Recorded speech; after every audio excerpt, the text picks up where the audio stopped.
नमस्कार साथियों, स्वागत है एक बार फिर से आप सभी का सलोनी कस्ट में।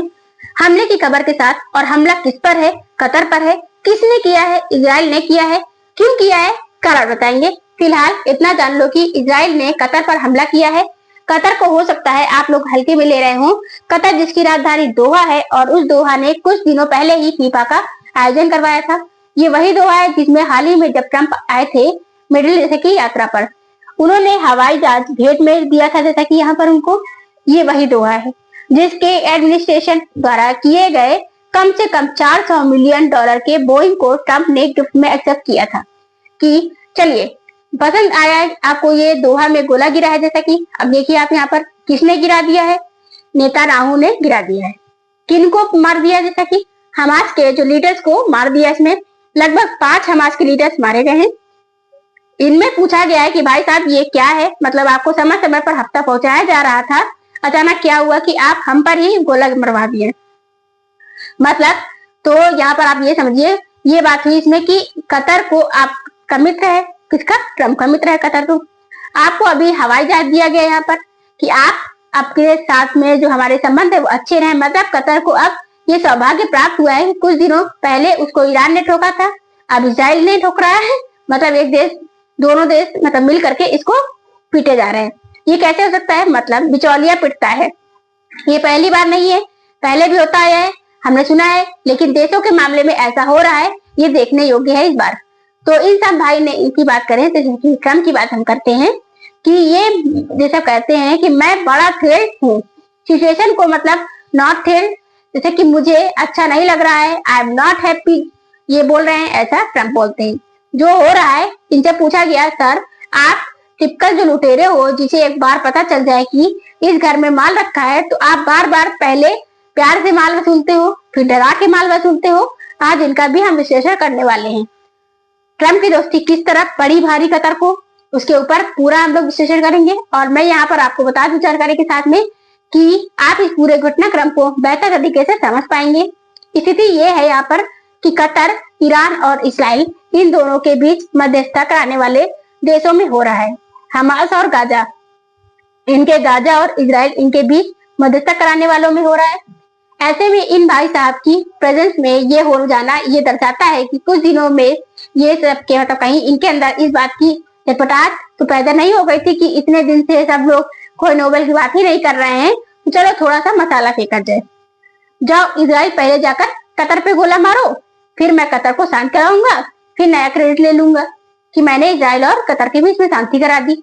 इस तरह से नोबेल पीस पुरस्कार के लिए फिर से एक बार ये दावेदार बन जाएंगे। इन सारी बातों का आज विस्तार पूर्वक विश्लेषण होगा, क्योंकि फिलहाल ये सब बातें तो संतुष्ट हैं इससे कि ये मेरा डिसीजन तो नहीं था गोला चलवाने का। किसने कहा? ट्रंप ने।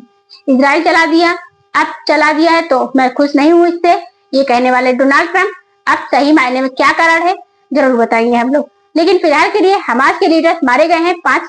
ये अपडेट है, ये जान लीजिए। अब मैं इस पूरी घटना को आपको विस्तार में बताऊंगी, सो दैट आप यहाँ पे ये समझ पाएंगे कि चल क्या रहा है, कहानी क्या है, कतर पर गोला क्यों पड़ गया, अमेरिका की कैसे चाल थी कतर पर गोला पड़ना, या अमेरिका की फेलियर था। जैसा कि क्या इजराइल अमेरिका के बिना ही आगे बढ़ना शुरू कर रहा चुका है?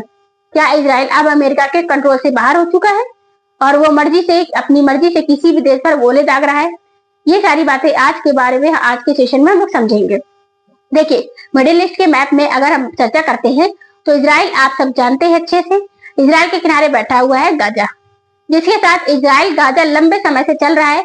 गाजा के अंदर बैठा है हमास, और उस हमास के द्वारा कैप्टिव बनाए हुए हैं इजराइल के लोग। अभी भी उसके पास बंधक है इजराइल में बैठी सरकार, और गाजा में बैठा हुआ हमास कैप्टिव को लेकर के, बंधकों को लेकर के अभी तक समझौते पर नहीं पहुंचे हैं। समझौते पर पहुंचने के लिए तमाम प्रयास किए जा रहे हैं, लेकिन वो भी सभी जैसे कि नाकाफी रहते हैं। इनके बीच का संघर्ष हम लंबे समय से जैसे कि डिस्कस किया हमने, जब से 7 अक्टूबर वाला हमला हुआ तब से इजराइल गाजा चला आ रहा है। अच्छा, इस बीच में हमास को सपोर्ट करने के चक्कर में ईरान को नुकसान हुआ। क्यों? क्योंकि ईरान के उकसावे पर ही हमास एक्टिवेट हुआ था, तो इजराइल ने हमास को ठोक दिया। जैसा कि अब इजराइल ने ईरान के ऊपर गोला फेंक दिया है। अमेरिका पीछे पीछे आया, इनका न्यूक्लियर सेंटर उड़ा के चला गया। मतलब जहां पर इनके न्यूक्लियर बन रहे थे उनको टारगेट कर लिया इसने। अब ईरान का हिसाब हो गया है, ये ईरान है बाय द वे, इसका हिसाब हो ही चुका है। अब इसके बाद में बात करते हैं कतर की। कतर में 10,000 अमेरिकी एनी टाइम रहते हैं, मतलब अमेरिका का कतर के अंदर एयरबेस है। कतर अमेरिका का ऐसे समझिए मिडिल ईस्ट में सबसे जो निकटतम देश है वो कतर है। कतर छोटा मोटा देश नहीं है बाय द वे। दुनिया के अंदर अगर कैपिटल जैसे इनकम की बात करें तो दुनिया के टॉप 10 देशों में ये जो बेशुमार देश है उसका नाम है कतर। बहुत पैसा है, तेल गैस बेच करके उन्होंने खूब पैसा कमाया हुआ है। अब कतर की बात हो रही है। कतर हाल ही में जब ईरान इजराइल का मामला छिड़ा था तब ईरान की तरफ से भी मिसाइल झेलने वाले देशों में रहा था। क्यों? क्योंकि ईरान ने कहा था कि अमेरिका का जो बेस है ये कतर में जहाँ पे 10,000 सैनिक रहते हैं मैं उसे टारगेट करूंगा, इसलिए कतर पर हमला हुआ था। अभी रिसेंटली क्या हुआ है, इजराइल से मिसाइल चली, कतर पर आकर के गिरी, यानी इजराइल से ईरान कतर को निशाना बनाया गया और निशाना बना करके यहाँ पर 5 हमास के नेताओं को मार डाला गया। अच्छा, तो इजराइल से कतर को निशाना बनाया गया है। कतर की राजधानी दोहा में बिल्कुल टारगेटेड अटैक हुआ है। इजराइल ने इस चीज में तो अब महारत हासिल कर ली है कि वो जिस जगह बैठे हुए हैं लोग उन्हीं को निशाना बनाता है, चाहे ईरान के अंदर बैठा हुआ हो इस्माइल हानी हो, जहां भी हो, सबको एग्जैक्ट लोकेशन पर मारता है जाकर के। चलिए, आप जैसे कि यहाँ पर हम कतर अपने तेल और गैस के कारण दुनिया के उन टॉप 15 देशों में बेशुमार फेमस है जिसके पास तेल और गैस के खूब भंडार हैं। इन सब के कारण कतर का हाल जैसा कि एक नया शौक बनता है, और वो शौक क्या है, इन सब भाई को बिचौलिया बनने की बहुत आदत है। बिचौलिया से मतलब क्या होता है, ऐसे समझिए, आपको याद होगा अपने यहाँ जो रिलेशन में होता है कि क्या होता है ना, फिर रिश्तेदारों कुछ लोग ऐसे होते हैं जो शादी संबंध करवाने में बिचौलिया का काम करते हैं। और अपने आजकल इस तरह की मान्यताएं बनने लगी हैं कि बिचौलियों को बहुत ज्यादा संघर्ष करना पड़ता है, क्योंकि दोनों हीरो अच्छा हो जाता है तो खुद को जीत मानते हैं, लेकिन कुछ बिगड़ जाता है तो बिचौलियों को बहुत कोसते हैं। कतर बेचारा बिचौलिया बनने निकला। बिचौलिया की थोड़ी इज्जत चाहिए होती है, तो सब कोई जैसा कि सब कुछ अच्छा कर रहा है तो बिचौलिया और कुछ नहीं, तो दो परिवारों का अच्छा तो बना रहेगा। इस तरीके से इस बिचौलिया को मिडिल ईस्ट में कुछ एक्स्ट्रा चाहिए था। एक्स्ट्रा कैसे चाहिए था, ऐसे समझिए, ये जहाँ बैठा हुआ है इतना सा देश है छोटा सा, उसके आसपास बहुत सारे मिडिल ईस्ट देश हैं, बड़े बड़े देश बैठे हुए। सऊदी अरब बैठा हुआ है, यूएई बैठा है और ईरान बैठा है, इराक, कुवैत, बड़े सारे देश बैठे हैं। तो ऐसे में कतर को थोड़ी इज्जत भी चाहिए थी, तो इज्जत के लिए इन्होंने बिचौलिया बनना शुरू कर दिया। इन्होंने कहा कि दुनिया में कहीं भी संघर्ष हो, आओ हमारे पास यहाँ बैठो, हम पंचायती करेंगे। अच्छा, बिचौलियों को पंचायती के लाभ हमेशा मिलते रहते हैं। दुनिया वाले ये समझते रहते हैं कि कतर ने ऐसा क्या पा लिया कि मतलब इसके चलते ये यहाँ पर आकर समझौते कराता है। ठीक, उन बड़े समझौते में मैं याद दिला दूं, तालिबान और अमेरिका के बीच जो समझौता हुआ जिसके चलते अमेरिका अफगानिस्तान छोड़ के निकला, वो भी इस कतर के अंदर हुआ था। तो आप इससे अंदाजा लगा लीजिए, अमेरिका का प्रतिनिधि और तालिबान का प्रतिनिधि कतर में बैठकर ये बातचीत किए थे, न्यूट्रल ग्राउंड मान करके। ये यहाँ पर वो इसी तरह से वो 4 नेगोशिएशन की बात करें है, वो भी यहाँ पर हुआ था। ऐसे ही कतर के ऑफिशियल से गाजा और लेबनान के मामले को सुलझाने के लिए अमेरिका के विदेश मंत्री आकर के मिले थे ब्लिंकन से। ठीक है, ब्लिंकन बाइडेन के टाइम पर तब भी वो कतर आए थे। मतलब एक तरह से ये समझिए, दुनिया में मिडिल ईस्ट के अंदर अगर कहीं भी कोई गार फैली हुई है, ऐसे में कतर को याद किया जाता है यहाँ पर कि सर आपके यहाँ उन लोगों को बुला लीजिए, आपके सबसे संबंध अच्छे हैं, हमने यहाँ पर बुला लीजिए जैसे अपने यहाँ, उनके बीच में समझौता वार्ता शुरू करवाइए। इसी समझौते कतर के बढ़ते स्ट्रेचर को देख के सऊदी वालों ने भी मध्यस्थता कराने की सोची थी, रशिया यूक्रेन की। और आपको याद होगा कि इसी कतर में जलते हुए तुर्की वालों ने, मतलब कतर से जलते हैं ये लोग, तुर्की वालों ने भी रशिया यूक्रेन को बिठा करके मध्यस्थता कराने की सोची थी। उन्हें लगने लगा था कि अरे भाई, मध्यस्थ बनने में तो बहुत इज्जत मिलती है, फ्री फोकट में एडवर्टाइज हो जाता है, जैसे कि एडवर्टाइज में हो जाता है, फेमस हो जाते हैं लोग कि हाँ भैया इन्होंने मध्यस्थता करा ली, मतलब युद्ध रुकवा दिया। इसी कारण से आप कतर के पीएम को, कतर के जो राजा है, उन्हें पुतिन से साथ भी मिलते हुए देख सकते हैं कि यूक्रेन, जैसा कि यूक्रेन मामले को बताइए सर कैसे समझाया जा सकता है। तो आप इनको समझ गए होंगे कि ये बड़े वाले पंच हैं ऑर्बिटर की दुनिया के देशों के बीच के मध्यस्थता कराना इनकी हाल ही में ये पनपी नहीं कहिए, कह सकते हैं कि स्किल है एक तरीके से नहीं। कतर भारत के लिए भी चर्चा में रहा था जब हमारे नेवल ऑफिसर्स के यहाँ पर जासूसी के जुर्म में गिरफ्तार कर लिया गया था। फिर भारत सरकार के इंटरफेरेंस के द्वारा उनमें से अधिकतम को छुड़वा लिया गया था। भारत की उसमें डिप्लोमेटिक विक्ट्री मानी गई थी और भी कतर के बारे में बताऊं तो फीफा वर्ल्ड कप 2022 का करवाकर दुनिया का सबसे महंगा वर्ल्ड कप करवा करके कतर सुर्खियों में आ गया था। लोग ये मानने लगे थे कि इतना सा देश है, इसने वर्ल्ड कप के इतने बड़े आयोजन को अपने यहाँ करवाने के लिए ना जाने कितना कंस्ट्रक्शन किया होगा, कितने लोगों को रोजगार दिया। हालांकि उसमें मजदूरों के साथ जो यातनाएं हुई थी वो भी सुर्खियां बनी थी, लेकिन हाँ, इतना बड़ा काम कराने में कामयाब हुआ था ये तो कामयाब हो गया। मैंने आपको जैसे कि कतर की जो भूमिका बता दी, अदरवाइज आप शायद यही समझ पाए कि ये कतर इतना इम्पोर्टेंट भी क्यों है, क्योंकि इस पर गोला चलाना हमारे लिए खबर बन जाए। तो अब जाते हैं कतर की राजधानी दोहा पर। ये जो गुबार उठा हुआ दिख रहा है आपको, जैसा कि कतर के अंदर ये जो हमले का सीन दिख रहा है, आपको तस्वीरें दिख रही हैं, इमेज दिख रही है, सामने चल रही हैं, असल में कतर के यही अंदर की कहानी है, मतलब राजधानी की है। दोहा के अंदर एक बिल्डिंग है, हमास के लीडर्स बैठ करके नेगोशिएशन की प्लानिंग कर रहे थे कि हम इसराइल के साथ क्या नेगोशिएट करें। जो हमास के लीडर्स हैं गाजा वाले, वो कतर में बैठे हुए थे। अब आपका दिमाग एकदम फिर चकराएगा कि हमास के लीडर कतर में कर क्या रहे थे। मैं आपको पहले भी बता दूं, जैसा कि हमास का बाकायदा ऑफिशियल मुख्यालय है यहाँ पर। एक तरह से कहिए कि उनका आधिकारिक रूप से सबसे बड़ा ऑफिस अगर कहीं है तो किसी देश में है तो वो कतर में है। भले ही गाजा ये बिलोंग करता है मतलब उससे, लेकिन उन्हें बैठना यहाँ पर है। तो उनका एक तरीके से कहिए तो यहाँ पर सबसे बड़ा प्रभाव क्षेत्र है कतर के अंदर। आप कतर के अंदर है, उस कतर में ये किसी घर में बैठ करके बातचीत करने हमास के लीडर गए हुए थे, तो उन्हें इन्होंने टारगेट किया। आप सोचिए, बिल्डिंग एज इट इज जैसे कि आप देख रहे हो बची हुई है और अंदर कहीं जाकर बम फटा है। अब ये पहले से जैसे कि प्लान था, यहाँ से प्लान किया हुआ था, क्योंकि मिसाइल इसी तरह से डायरेक्ट गई है, घर के अंदर घुसकर गिरी हुई है। धुएं का गुब्बारा उठा, घर फूटा, जो घर तो फूटेगा, ये आपको दिखेगा इमेज के थ्रू। हमास ने खुद क्लेम कर लिया है कि हमारे 5 नेता मतलब अधिकारी मर गए हैं सब। तो कुल मिलाकर के अंदर बम धमाका होता है हमास के द्वारा। हमास के मुख्यालय, मतलब इसमें मुख्यालय की बात ना करें तो हमास के जहाँ लोग बैठकर बातचीत कर रहे थे हमास के लोग, टारगेटेड हमला होता है। अल जजीरा जैसे यहाँ, हाँ ये तो बताना ही भूल गए हम आपको, अल जजीरा जो है ये न्यूज चैनल है, असल में कतर का एक तरीके से ऑफिशियल न्यूज चैनल है। दुनिया भर की खबर कवर करने वाला एक अल जजीरा कतर की एक सरकार द्वारा बात करें स्पॉन्सर्ड है।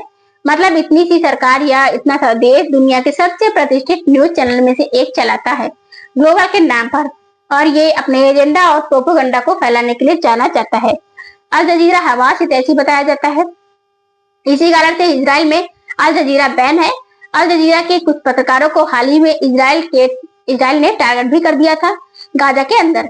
इसके चलते भी काफी क्रिटिसिज्म जैसे कि हुआ था।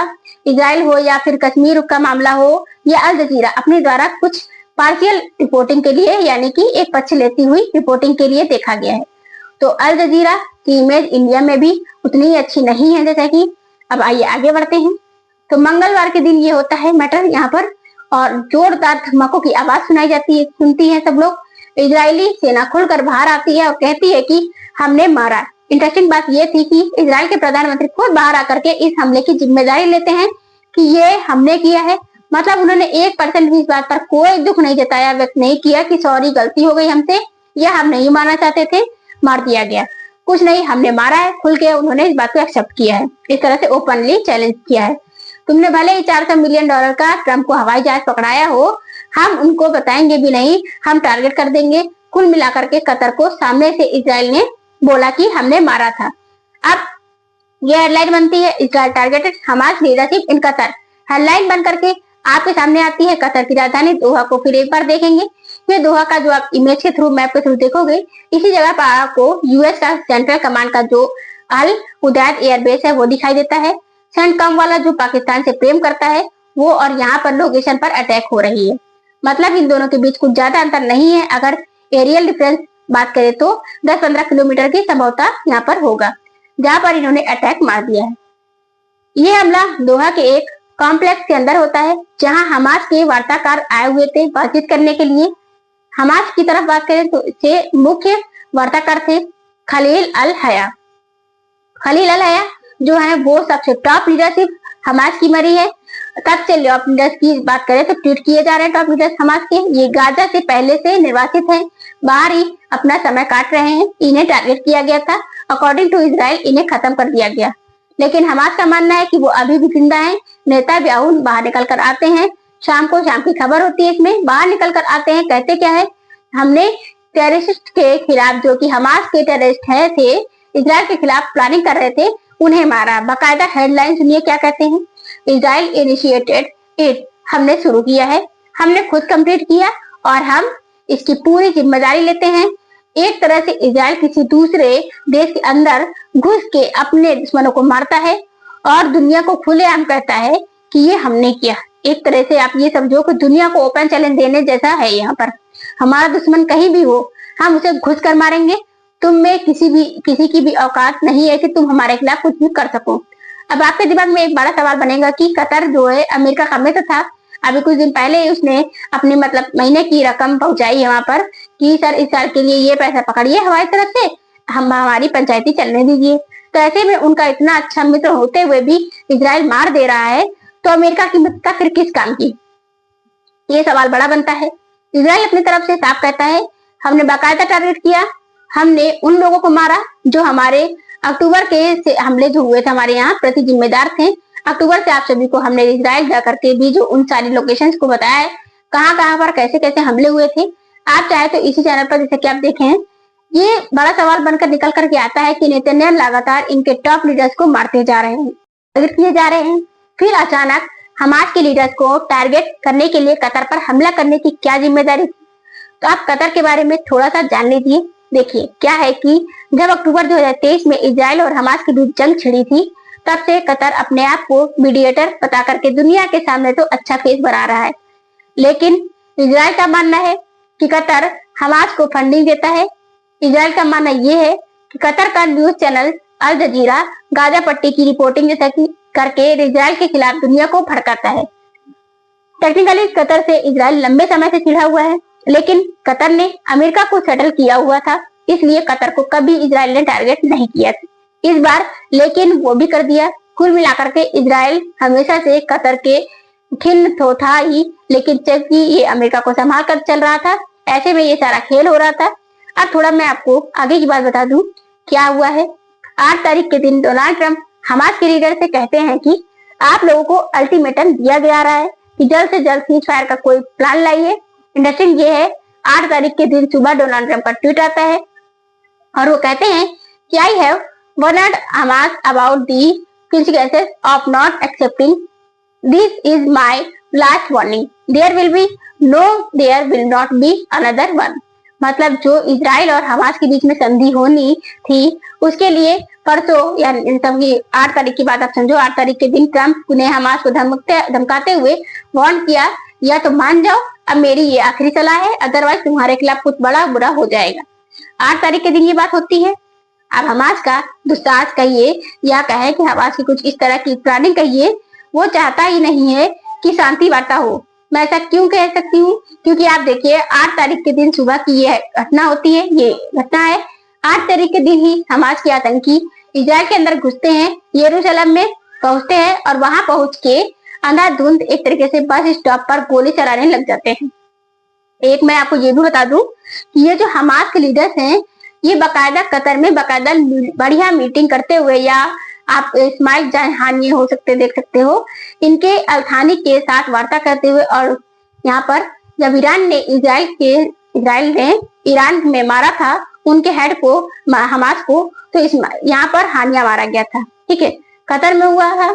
मतलब एक तरह से समझिए कि हमास के जितने भी लीडरशिप भागी हैं गाजा में, वो कतर से शरण ली हुई थी, बैठी हुई थी। और बाकायदा कतर दुनिया को यही कहता आ रहा है हमेशा से कि हम तो अमेरिका के कहने पर ऐसा करते हैं। हमने अमेरिका के कहने पर हमास का मुख्यालय अपने आप बनाया हुआ है, ताकि मध्यस्थता के लिए कभी बातचीत करनी हो इजराइल से, तो हमास के साथ वार्ता करने में कतर भूमिका निभा सके। ये कहते हुए कतर ने अपने जहां जगह दी, और ये बात कतर बार बार दुनिया भर में कहता है कि अमेरिका के कहने पर हम ऐसा कर चुके हैं।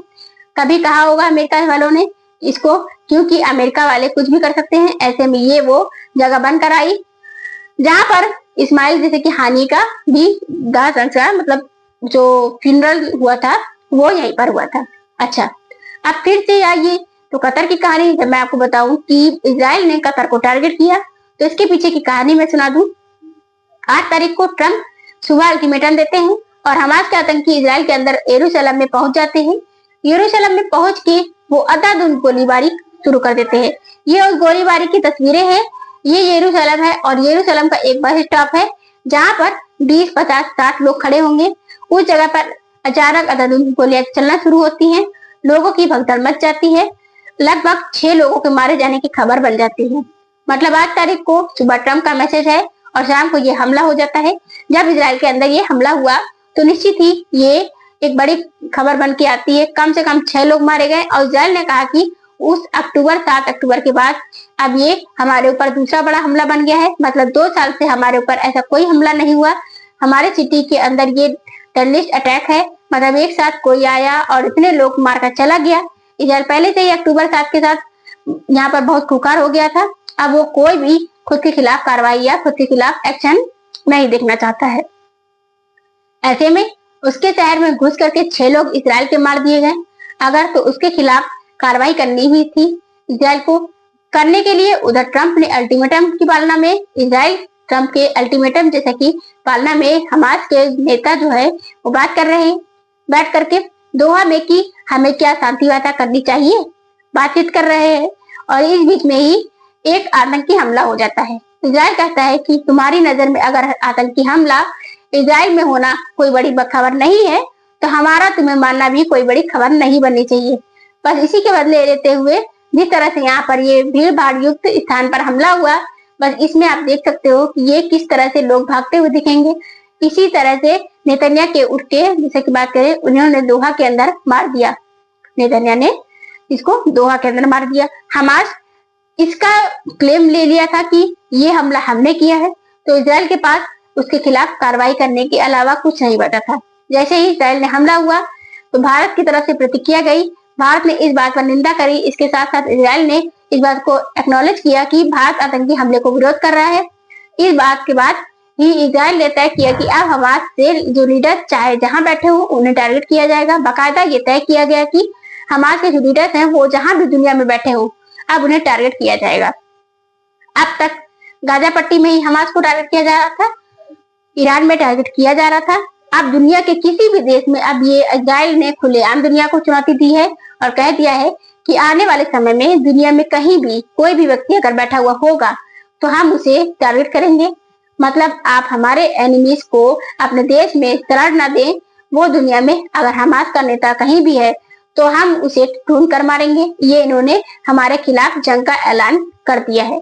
तो कुल मिलाकर के इजराइल ने कतर के खिलाफ कार्रवाई, जो कि कतर के खिलाफ ना होकर के असल में हमास के खिलाफ थी, लेकिन कतर की शरण में थे ये लोग, इसलिए कतर की सोवरेनिटी का उल्लंघन हुआ है। बड़ा सवाल ये है कि चलो ये समझ में आ गया, इजराइल का अपना पक्ष था कि उसने इसलिए ये कार्रवाई की, लेकिन इस कार्रवाई में उसने कतर की सोवरेनिटी का वायलेंस कर दिया है, उसकी संप्रभुता का उल्लंघन कर दिया। ऐसी संप्रभुता की उसकी खुद की जो पहचान थी, आप उसको एज देश मान ही रहे थे, पहले मान ही नहीं रहे थे ये लोग देश उसको, कतर को, ठीक। आपने उसे भी लेबनान सीरिया मान लिया और गोला फोड़ दिया उनके यहाँ। ऐसे में कतर का क्या कहना था? क्या अमेरिका ने कतर को इन्फॉर्म किया था? आप देखिए इसमें एक बड़ी इंटरेस्टिंग बात क्या है। कतर ने कहा कि क्या हमारे साथ ऐसा गलत हुआ है तो अंतर्राष्ट्रीय कानूनों का उल्लंघन है। हमारे देश में हमें ही बिना बताए हमला हो जा रहा है। कतर बेचारा लेकिन केवल रुदन कर सकता था करने के लिए, उसके पास कुछ भी नहीं है। वो सोचकर ये खुश था कि उसने 10,000 अमेरिकियों को अपने यहाँ बिठा रखा है। कल को अमेरिकी जिसकी इज्जत को बचाने के लिए कुछ ना कुछ करेंगे। इज्जत का फालूदा हो गया, लेकिन इसने यही सोचा था कि अमेरिका के होते हुए भी इजराइल उसे मार के चला जा रहा है। ऐसे में कतर को बड़ा ही ह्यूमिलिएशन फील हुआ। लेकिन साथियों इससे भी बड़ी बात यह है कि अब आपको पता चलेगी कि असल मायने में अमेरिका की सबसे बड़ी चालबाजियों में से एक हो सकती है ये चाल। निंदाएं दुनिया भर की शुरू हुई हैं। तुर्की की तरफ से निंदाएं आना शुरू हुई, ईरान की तरफ से, मिडिल ईस्ट की तरफ देशों की तरफ से, पाकिस्तान के निंदा ही निंदा अब तक होती गई है। इंटरेस्टिंग बात यह है कि अमेरिका क्या बोला। अमेरिका से पूछा गया कि सर आपको इस हमले के बारे में जानकारी थी? तो अमेरिका कहता है कि हमने उन्हें इन्फॉर्म कर दिया था कि आपके ऊपर हमला होने वाला है। ट्रंप का फिर एक बार झूठ पकड़ा गया। मतलब आप इस बात को इस गहराई से समझिए, जैसे ट्रंप ने भारत पाकिस्तान के बारे में कहा था मैंने सीज फायर करवाया है, ट्रंप ने फिर एक बार पब्लिकली झूठ बोलते हुए कहा कि हमने कतर को इन्फॉर्म कर दिया था कि इजराइल आपके यहाँ हमला करने वाला है। अब मैं आपको ये बयान बता दूं कि ट्रंप का दिया हुआ बयान जिसमें वो कह रहे हैं वो हमारा अच्छा देश है, मैं उनके लिए बुरा फील करता हूँ। प्राइम मिनिस्टर टोल्ड भी, मतलब जैसे कि उन्होंने बोला, told me that he want to make peace. I believe this unfortunate incident. कुछ मतलब ऐसे तरह के इनका डायलॉग आता है। बोले, और प्रधानमंत्री जो थे ना इजराइल के, उन्होंने मुझसे कहा था कि हमास के लीडर्स को मारेंगे, शांति आ जाएगी। मुझे लगता है कि अब शांति आ जाएगी। और इस बात के लिए ये भाई साहब बोलते हैं कि I also spoke to the Amir and Prime Minister of Qatar and thank them for their support and friendship to our country. I assure them that such a thing will not again on their soil. I have directed. आप ये तो भाई साहब यहाँ पर आप ये बोलते हो, इस बात को ऐसा कहेंगे कि आपको ना इस बात का बहुत गहराई से समझना है कि इस लाइन में आप ये समझिए कि इन्होंने क्या कहा। इस बात में पहले से ये समझने वाली बात आती है। Trump administration was notified by United states military that Israel was attacking Hamas, which very unfortunate was located in the Doha, capital of Qatar. This was a decision made by Prime Minister Netanyahu. It was not a decision made by me. बोला, पहले तो इन्होंने ये बोला, ये मेरा निर्णय नहीं था, नेतन्याहू का निर्णय था। यूनिटरली बॉम्बिंग करना, मतलब कतर के अंदर किसी सोवरेन राष्ट्र के अंदर, ये बात नहीं है कि इसमें दिक्कत होंगी। हालांकि हमास को खत्म करना ये बहुत ठीक है। मैंने तुरंत जैसे कि इसमें अपने एनवॉय से कहा है कि कतर को इस बात के बारे में इन्फॉर्म जैसा कि दिया जाए, और उसने ऐसा कर दिया है। इन्फॉर्म मतलब कतर को पहले से पता था कि क्या हमला होने वाला है। अब ये बात भाई साहब इनको समझनी होगी। इस कथन में इस झूठे ट्रंप ने जैसे कि बहुत से राज उजागर हुए हैं। क्या राज उजागर हुए हैं? देखो, पहले तो ये कहता था कि नेतू ने खुद हमला किया है, इसमें मेरा कोई योगदान नहीं था। फिर कहता है कि हाँ, हमें बताया गया था और हमने अपनी तरफ से अपने एक एनवॉय से कहा, जिसका नाम स्टीव विटकॉक है, कि उससे कहा कि तुम कतर को इन्फॉर्म कर दो, और उनसे इन्फॉर्म कर दिया कि तुम्हारे ऊपर हमला होने वाला है। हमने वो काम कर दिया है। अब आप पूछोगे कि उसने हमला कर दिया, इस बात में क्या गलत है? अभी मैं आपको बताऊं। पहले तो इस बात में हम ये सामने पूरा मामला खोल देते हैं कि ये वो साहब झूठ बोल रहे हैं इसमें, कि इन्होंने क्या बोला है, मैं खुश नहीं हूँ इस बात को लेकर के आपके यहाँ हमला हुआ है, और हमारे जो बॉय ने आपको इन्फॉर्म कर दिया था, मतलब कतर को इन्फॉर्म कर दिया था कि उनके यहाँ हमला होने वाला है। डोनाल्ड ट्रंप ने अपने टॉप एडी से कहा कि आप कतर को इन्फॉर्म कर दीजिए। ये बात तो है, लेकिन कतर आता है निकल कर और कहता है कि व्हाइट हाउस ने झूठ बोला। ट्रंप ने हमें वार्निंग तब भेजी जब इजराइल का हमला हो चुका था। ये अल जजीरा लिख रहा है, और जैसे कि ये कह रहा है कि क्योंकि हमारा देश क्या है, मिस इन्फॉर्मेशन से बहुत जल्दी प्रभावित होता है। ट्रंप का एक झूठ हमको 2 महीने से लेकर के अब तक भारी पड़ रहा है कि उसने सीजफायर कराया है। सोचिए वो खुद क्या कह रहा है, मैं कतर का इन्फॉर्म कर दिया था। ओके, उसका मतलब ट्रंप का कहना है कि हमने कतर को इन्फॉर्म कर दिया था हमला होने के पहले। और वो कतर क्या कह रहा है कि नहीं, भारत से सीख लेते हुए कतर के पीएम बाहर निकल कर आते हैं और वो कहते हैं, the statement being circulated about Qatar being informed in advance are baseless. मतलब ये सीधा सीधा ट्रंप को झूठा करार दे दिए हैं कि इन्होंने कि सर ये झूठ तो आप बोलिए मत, आपने हमें इन्फॉर्म नहीं किया था। हमें अमेरिका से कॉल तब मिला है जब हमारे यहाँ ऑलरेडी बम फट चुके हैं। इजराइल ने हमें टारगेट कर दिया था। इसका मतलब कतर कहीं ना कहीं ये समझ चुका है कि भाई साहब हमारे साथ में झूठ बोला गया है। कतर के प्राइम मिनिस्टर खुद बाहर निकल कर आते हैं, ये एडवांस नोटिस वाली बात झूठ है। किसने कही है आपको फिर हम बता दें, ये ट्रंप के जो ट्वीट है, ट्रंप के ट्वीट के थ्रू हम आपको बता रहे हैं ये बात, जिसमें वो कहते हैं कि Steve Whitcock to inform the Qataris of the impending attack and which he did. इन्होंने किया है। अब इसमें क्या है, लेकिन उसने वो कर दिया था। अब आप सोचेंगे कि पहला झूठ तो यहीं से पकड़ गया कि इनने क्या कहा कि उसने इन्फॉर्म बाद में किया, पहले नहीं किया। दूसरा चालबाजी देखिए आपकी, क्योंकि यहाँ पर व्यापारी है, वो असल में वो गुंडा है। उसने बाजार में ये पहचान लिया है कि कौन आदमी डर के पैसा दे सकता है, और जो डर के पैसा दे सकता है उसे डराओ, वो बढ़िया पैसा देगा। मैं ऐसा क्यों आपसे कह रही हूँ, इस तथ्य को हम इसलिए समझेंगे इन्होंने ये दोबारा ना हो, इसलिए मैंने जैसा कि अपने डायरेक्टेड है किया है कि सेक्रेटरी ऑफ स्टेट को मार्को रूबियो को कहा है to finalise the defence corporation agreement with Qatar, कि कतर के साथ जाइए और डिफेंस कॉर्पोरेशन का एग्रीमेंट करके आइए। ये इनका मैटर था। इसका मीनिंग समझेंगे। इसका मीनिंग ये है कि कतर को कहा है कि आपके ऊपर इजराइल ने हमला किया है, आइए आप हमसे हाथ मिला लीजिए, जैसे कि हमारे साथ में एक एग्रीमेंट कर लो ताकि फ्यूचर में आप पर जो हमला ना हो। अब ये आप समझिए कि तुम्हारे 10,000 सैनिक कतर को ढो रहा है, इतने सालों से ढो रहा है, और इतने सालों से तुम्हें ढोते ढोते तुमने अंत में वही किया। तुम्हें पता चल गया कि इनके पास बहुत पैसा है, तो मतलब पहले सिक्योरिटी के नाम पर खुद की सेना भेजी कि तुम पर कोई हमला नहीं करेगा, और हमला जब हो गया तो कह रहे हैं कि डिफेंस का ऑपरेशन करके कर लो हमसे। इससे क्या होगा आप याद करिए कि असल मायने में पुतिन से हाथ मिलाना भारी पड़ गया अर्थानी को। कैसे? क्यों? क्योंकि इसमें क्या हुआ था कि कहीं ये पुतिन से हथियार ना खरीद ले। अल्टीमेटली $400 मिलियन का जो हवाई जहाज भेज दिया था इन्होंने, एक मतलब करप्ट अधिकारी को, एक तरीके से कहिए कि अमेरिकी राष्ट्रपति एक करप्ट जो वो अधिकारी है, सरकारी कर्मचारी की तरह काम कर रहा है। इसे पता चल गया है कि पैसा यहाँ से आता है, तो वो अगली बार खुद रेट मरवाता है कि चल और पैसा दे। आदमी बिल्कुल वैसा ही किया। कतर के ऊपर हमला इजराइल ने बता दिया था कि अमेरिका को, लेकिन हमला होने दिया। अब आप सेम डे में कि आप हमसे ये समझिए कि हमने उनसे कहा है कि डिफेंस का ऑपरेशन कर लीजिए, मतलब समझ रहे हैं आप।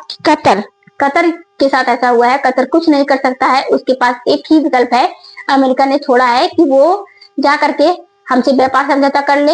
मतलब अमेरिका से किस बात का समझौता? कि बढ़िया सारे हथियार खरीदेंगे। कतर जो सोचता था कि उसे कोई टारगेट नहीं करेगा, अमेरिका ने खुद टारगेट करवा दिया। इजराइल खुद उसे मारे पड़ा है। जैसा कि अब इजराइल की बात है, इजराइल मतलब एक्सटेंडेड अमेरिका मारे पड़ा है। न्याय दे रहा है कि लीजिए, न्याय कर रहे हैं। खेल आपको समझ में आ गया होगा। कुल मिलाकर के कतर की एक्स्ट्रा समझदारी और 400 बिलियन की देनदारी, $400 मिलियन की समझदारी, उसको देनदारी जो है वो समझ में आ गई होगी। कुल मिलाकर अमेरिका कुछ नहीं करेगा, वो कुछ नहीं कतर के हाथ में करने लायक चॉइस भी नहीं है। उसको अमेरिका के सामने झुकना पड़ेगा, पैसे पहुंचाने होंगे एक भ्रष्टाचार अधिकारी को कि सर ये पकड़िए, अगली बार रेट मत करवाइएगा। इजराइल से बोलिए कि ना करे ये सब। ये सोचा समझा गया, इसे ज्यादा लग रहा होगा आपको। ये दुनिया के सामने सोची समझी अमेरिका की रणनीति है, और तो और कतर और इजराइल के बीच में शांति करने तक का भी ये क्रेडिट खा जाएंगे कि मैंने कतर से कहा कि ऐसा कर लो। मतलब उन्होंने ना करके बहुत अच्छा किया है। मैं नोबेल पुरस्कार के लिए फिर से एक बार अप्लाई करूंगा, नाम भेज दूंगा अपना। कुल मिलाकर के अमेरिका ने अपनी वास्तविकता जो है वो कतर को भी एहसास दिला दी। इसके माध्यम से दुनिया के अधिकांश देश अवेयर हो जाएंगे कि अमेरिका की दोस्ती और दुश्मनी दोनों ही बहुत ही घटिया होती है। कुल मिलाकर के इजराइल का कतर पर जो हमला था वो इसके हितों के लिए तो था, लेकिन इजराइल ने अमेरिका का भी सही चेहरा दुनिया के सामने उजागर करवा दिया। फिलहाल के लिए इतना ही। बाकी आप लोग इस विषय पर क्या सोचते हैं, आप अपनी राय कमेंट में जरूर बताइएगा। बाकी चैनल पर नए आए हो तो चैनल को सब्सक्राइब कर ले, बेल आइकन को ऑन भी कर ले, जिससे कि आपको आगे की वीडियोस की नोटिफिकेशन मिलती रहे। Thank you for the watching.